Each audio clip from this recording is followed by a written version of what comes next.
Hello students, हम लोग अब एसेक्सुअल रिप्रोडक्शन के लास्ट में हैं, है ना। अभी तक इसमें हम लोग पढ़ लिए मेथड्स ऑफ एसेक्सुअल रिप्रोडक्शन का binary fission, multiple fission, budding external and internal, conidia formation, zoospore formation. और अब हम लोग 6th पॉइंट पर हैं, इसका वेजिटेटिव प्रोपगेशन। प्रोपगेट का मतलब विस्तार करना, प्रचार करना। तो वेजिटेटिव पार्ट से मतलब प्लांट के बॉडी का vegetative part, root, stem, leaf से अगर प्लांट का विस्तार होता है, रिप्रोडक्शन होता है, तो उसको हम लोग वेजिटेटिव प्रोपगेशन कहेंगे।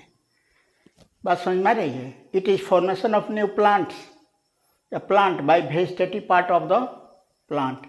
प्लांट के वेजिटेटिव पार्ट, प्लांट में दो पार्ट होते हैं, एक फ्लावरिंग पार्ट जो रिप्रोडक्टिव पार्ट है और दूसरा root, stem, leaf vegetative part है।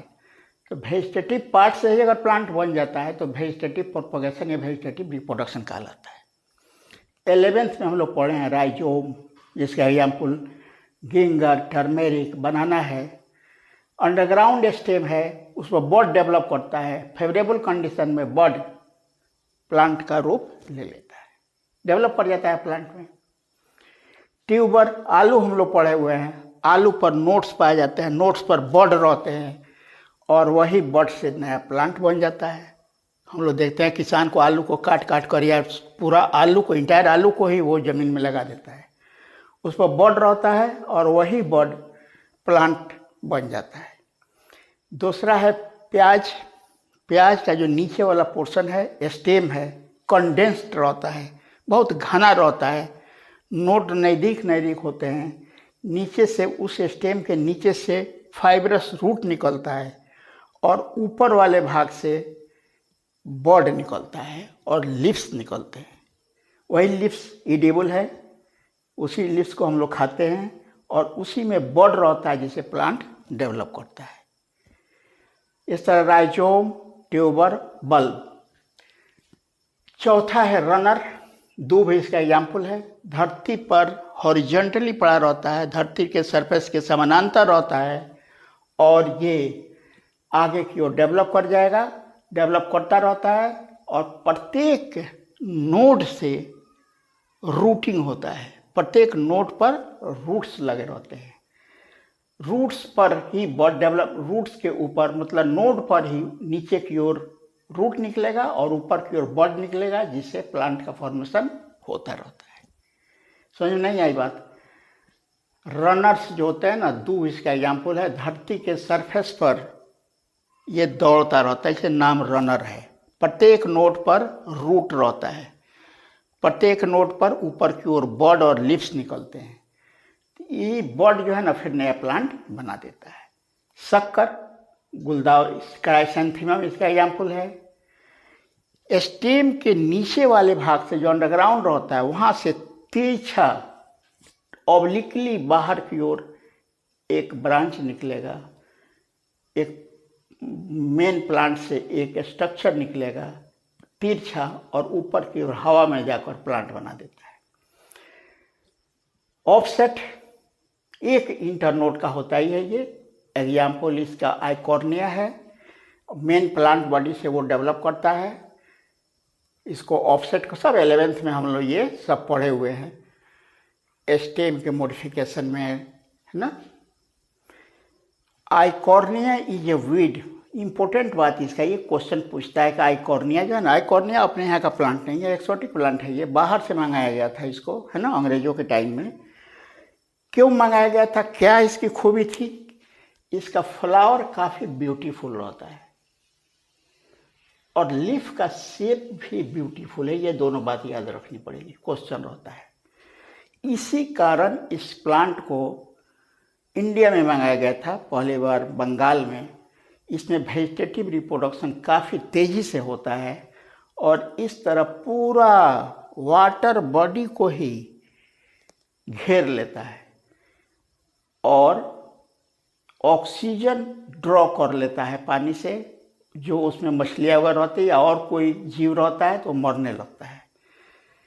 ऐसे ये पोल्यूशन में भी भाग लेता है, पोल्यूशन को ठीक करता है, कुछ पोल्यूटेंट को एब्जॉर्ब भी करता है, लेकिन उससे ज़्यादा ये हम लोगों के लिए हार्मफुल है, क्योंकि ऑक्सीजन ही पानी से ड्रॉ कर लेगा और इस तरह ये जो वाटर बॉडी में जो जीव रहता है उसके लिए डेंजरस हो जाता है। क्यों मंगाया गया था? Beautiful lips and beautiful flower के लिए। ठीक है इतना।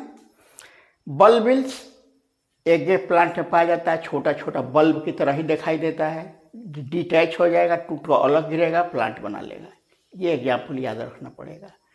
लीफ रिप्रोडक्शन ब्रायोफाइलम हम लोग देखते हैं। ब्रायोफाइलम का लीफ है ना, उसी के मार्जिन से, किनारे से एक नहीं अनेक बड डेवलप करता है। जितना बड टूट कर धरती पर गिरेगा फिर वो अलग से प्लांट बना लेता है। इसको लीफ रिप्रोडक्शन कहेंगे हम लोग। आगे है अब फ्रेगमेंटेशन। ये फ्रेगमेंटेशन जो है ना, वो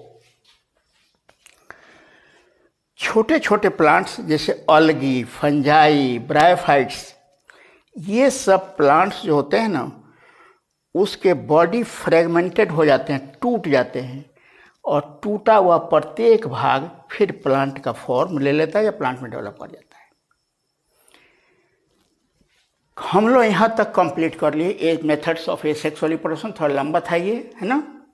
इसमें हम लोग पढ़े, जो हम लोग 11th में पढ़े हुए हैं actually, rhizome, tuber, bulb, runner, शक्कर, ऑफसेट, है ना। आइकॉर्निया के बारे में याद रखना है कि उसको बाहर से मंगाया गया था, से ब्यूटीफुल फ्लावर के लिए और ब्यूटीफुल लिप्स के लिए, है ना। बल्बिल से याद रखना पड़ेगा, क्वेश्चन रहता है बल्बिल कहाँ पाया जाता है? एग प्लांट में। Leaf reproduction, fragmentation. अब इससे भी कुछ ज़्यादा इंपॉर्टेंट बात वहाँ देखिए, ये क्वेश्चन रहता है इसका। छोटे छोटे जीवों में बैक्टीरिया, सियानोबैक्टीरिया मतलब ब्लू ग्रीन अलगी, फंजाई, अलगी में फेवरेबल कंडीशन में एसेक्सुअल रिप्रोडक्शन होता है। Asexual reproduction is common in simple organisms as bacteria, cyanobacteria मतलब blue green algae, in fungi and algae in favorable condition। लेकिन जैसे ही अनफेवरेबल कंडीशन होगा सीधे वो सेक्सुअल रिप्रोडक्शन में शिफ्ट कर जाएगा। याद रखनी पड़ेगी, अलगी भी, जो लोअर अलगी हैं, फंगस भी, है ना, और बैक्टीरिया वगैरह में भी ये सेक्सुअल रिप्रोडक्शन फेवरेबल कंडीशन में और सेक्सुअल रिप्रोडक्शन अनफेवरेबल कंडीशन में स्टार्ट हो जाता है। दूसरी बात याद रखनी पड़ेगी, asexual and sexual asexual vegetative reproduction takes place in plants. Plants में एसेक्सुअल और सेक्सुअल दोनों रिप्रोडक्शन पाए जाते हैं, लेकिन हायर एनिमल्स में, हम लोगों में only sexual reproduction takes place, सिर्फ सेक्सुअल रिप्रोडक्शन पाए जाते हैं। इस तरह मेथड्स ऑफ एसेक्सुअल रिप्रोडक्शन खत्म हुआ और सेक्सुअल रिप्रोडक्शन भी खत्म हुआ। हम लोग क्या क्या पढ़े अभी? व्हाट इज रिप्रोडक्शन, दूसरा लाइफ स्पेन पढ़े हम लोग, तीसरा एसेक्सुअल रिप्रोडक्शन। एसेक्सुअल के रिप्रोडक्शन के मेथड्स भी हम लोग पढ़ लिए। अब क्या पढ़ना है आगे? मात्र एक चीज रह गया है इसमें, सेक्सुअल रिप्रोडक्शन इन ऑर्गेनिज्म्स। तो वो हम लोग complete chapter, complete topic, chapter तो अभी एक ही चल रहा है, देखेंगे और इस तरह अंत होगा उसका, इस चैप्टर का। और इसमें हम कुछ क्वेश्चन डालेंगे जो आप लोग बनाइएगा, है ना। अब लाइव तो है नहीं आप लोग कि हम पूछें कि कौन कौन बन रहा है, कौन कौन नहीं बन रहा है। नहीं बन रहा है तो कमेंट में डालिए, है ना। और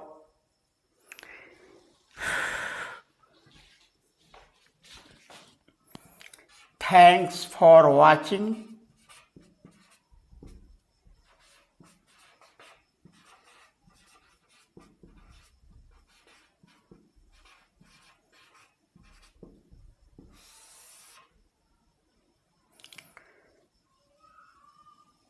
like,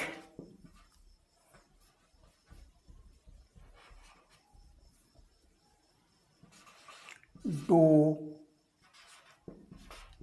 like, comment, share and subscribe, है ना। बहुत बहुत आप लोगों को धन्यवाद जो आप लोग वीडियो देख रहे हैं पढ़ने के लिए। फिर लाइक भी कीजिए, कमेंट भी कीजिए। कमेंट पॉजिटिव होना चाहिए जी। शेयर भी कीजिए और सब्सक्राइब। पूरा चैप्टर हम पढ़ा लेंगे। हमको नहीं लग रहा है कि एक भी क्वेश्चन इसमें से छूटेगा। ये थोड़ा ज़्यादा इसलिए हो जा रहा है, अगर नीट को पढ़ाना रहता है हमको तो बहुत कुछ इसमें से कम कर देते हैं, लेकिन यहाँ तो इंटर भी देखना है, नीट भी देखना है, इसलिए हर चैप्टर थोड़ा बड़ा बड़ा हो जाएगा। इसके लिए हम क्या कर सकते हैं, तो नीट वाला एक बार पढ़ लेगा, जहाँ जहाँ उसको ज़्यादा ज़रूरत पड़ेगी उसको मालूम है। यही जितना हम लोग पढ़ रहे हैं अभी मेथड्स में, सिर्फ चार्ट ही काफ़ी है नीट के लिए। और ये जो अभी पढ़ रहे हो तुम लोग, वो सब एग्ज़ाम के लिए इम्पोर्टेंट है। एग्ज़ाम में पूछ देता है कुछ भी इसमें से। ठीक है, थैंक यू। फिर आगे हम लोग सेक्सुअल रिप्रोडक्शन में मिल रहे हैं, है ना। देखें हम लोग उस चैप्टर को।